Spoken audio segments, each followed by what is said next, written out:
Hi everybody, Merry Christmas! I decided today to do a blog just answering some frequently asked questions that I get. I've noticed that a lot of the time on YouTube people send me questions that a lot of other people have already asked, and I figured it might be useful for people if I just have a video right here that's just frequently asked questions so people can just get the answers. One of the questions that people ask me a lot is about laser hair removal. I've been getting laser hair removal on my face. I've had 5 sessions now, and most of the hair is gone. I still have like a few little patches right here, but most of it is pretty much gone. They say it usually takes between 6 to 8 sessions depending on your skin type and your hair and everything and how much hair you have. I personally don't really find it very painful. It's just like a short burst of pain. It's like, it sounds kind of like it hurts, but it's like this, it feels like some hot needles just kind of like stabbing into your skin all of a sudden. And, but it's literally just a fraction of a second. Like, it doesn't hurt after. So if you can just like bear the pain for like a fraction of a second and then several times across your entire face, then it's okay. But personally, like, it's just such a short burst of pain that I don't really find it that bad. Oh yeah, and when you're looking at lasers, they aren't all the same. Like, if you're seeing like a super cheap laser treatment, then I'd be kind of wary about what you're getting. What you want is an IPL laser, which stands for intense pulsed light, or I've heard the soprano laser is good too. The other lasers will remove your hair, but some of them won't remove it permanently. Like, it'll start growing back again after 6 months. But the IPL uses like a bunch of different wavelengths of light that can get more hair, and apparently it just works better. So another thing people ask me about a lot is my voice. I sort of answered this question in another video, the one called First Therapy Session, but I might as well just answer it again. So I learned how to do my voice from candiFLA's videos on YouTube. She does a really good job explaining how to change your voice to sound more feminine.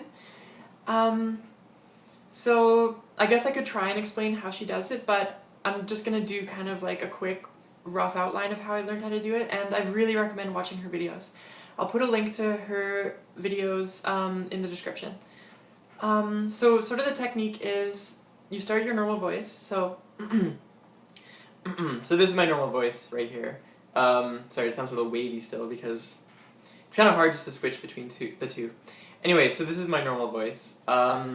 So the way I kind of learned how to do it from candiFLA was you raise your voice up, up, up until it sounds like Mickey Mouse, and then you soften it until it just sounds more female. So, and then you sort of lower the pitch again. So it goes like this. So you go like up, up, up, up, up, up, up. I'm talking like Mickey Mouse, just like super squeaky, and like, I don't know if it really sounds like Mickey Mouse, but this, you want to get to this like super high voice, and then you want to just like soften it, and then you just like talk softer, but you still try and keep it really high, and then you make it soft, and then you just lower the pitch, lower the pitch, lower the pitch, lower the pitch, lower the pitch, until you get to a good level.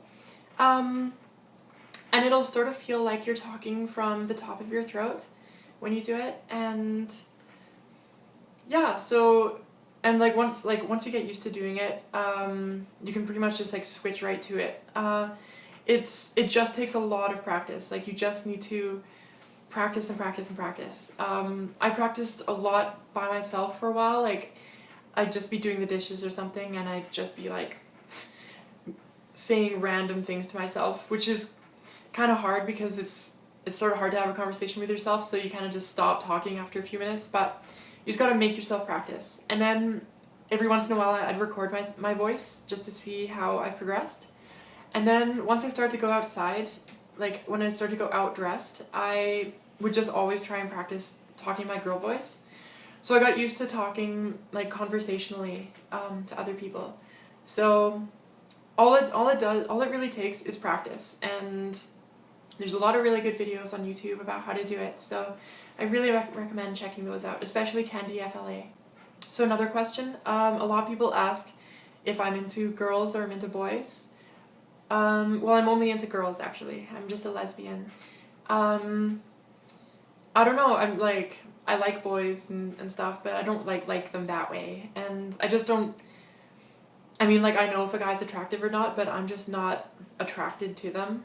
But the one thing I like about boys is the attention they give you. It's completely different, the way boys treat you when you're a girl, and it's actually really nice because some of it's really flattering when they say, like, if you get like a really charming guy talking to you, then like it's pretty nice. But I'm just not really into guys that way. So yeah, just like I've always been into girls, and I just really like feminine looking things. I like the female form.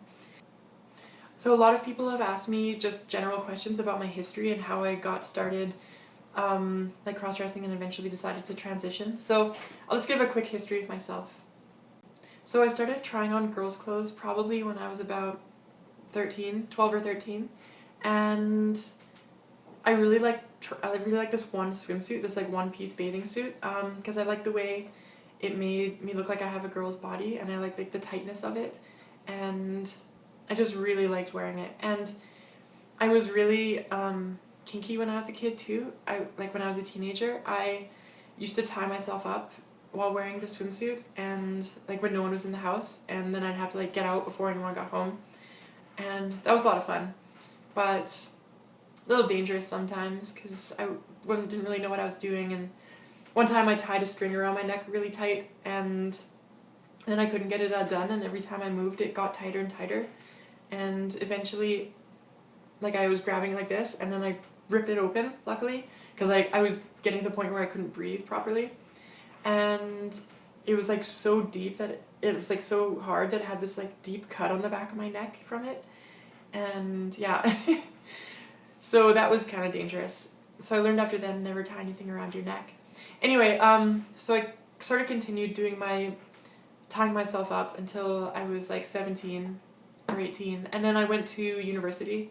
So I stopped when I was there because I was living in residence and stuff, and I just didn't have my own like enough personal space to do it, and I was really busy with school and everything. So I sort of stopped for a while when I was in university, but when university was coming to an end, when I was in my last year, I started to become more interested in it again, like more interested in dressing, and I was looking on lots of websites about it, and I just kept fantasizing about it more and more, and eventually, near the end of the last school year, I bought some clothes and I tried them on, and when my roommate was out of town, and I really liked it, and I had like a really good time. And then I just started like buying more clothes and just doing it like secretly in my room, and then I decided to get my own apartment. So just because like I wanted my own apartment and stuff. But when I got my own apartment, I started doing it like all the time. Like whenever, like most of the days during the week when I went home, I would like dress up and then like practice doing my makeup, and I just take tons of pictures and all this stuff, and I'd post the pictures to forums and everything, and it was really fun. I had a really good time, and I was just exploring myself. Like I wasn't sure what I wanted to do. Like it wasn't like I was like, oh, I need to transition. Like 2 years ago when I started, I got my apartment 2 years ago. When I really started dressing, I had no idea what I wanted to do, and I didn't know I wanted to transition. I was just experimenting, and I really liked dressing like a girl, and I didn't know what I wanted to do with it. And so I went on dressing for a while in my apartment alone, and then come around March or April, I met someone online, and I got together with them. And then after that, I started meeting other people who were in like the kink scene around here. And yeah, and I started to go out a lot more, and I went to clubs and stuff, and I started going out to dinner and restaurants and stuff, and then I started going to the mall and everything, and then I started going anywhere dressed, and it just sort of evolved naturally, and I think it's the best way to do it. Like, don't worry about all the details, just take things as they come.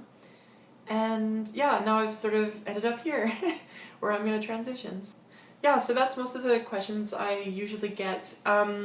if anyone wants to ask me more questions, then go right ahead, leave them in the comments, or just send me a message. I'll probably do one of these videos again if I start getting more different questions. If anyone's wondering, the hormones are still going good. I've been on them since October 6th, so that's what, like 10 weeks or something? 10 weeks, I guess? I don't know. And I'm really liking them. Most of the time I feel way happier.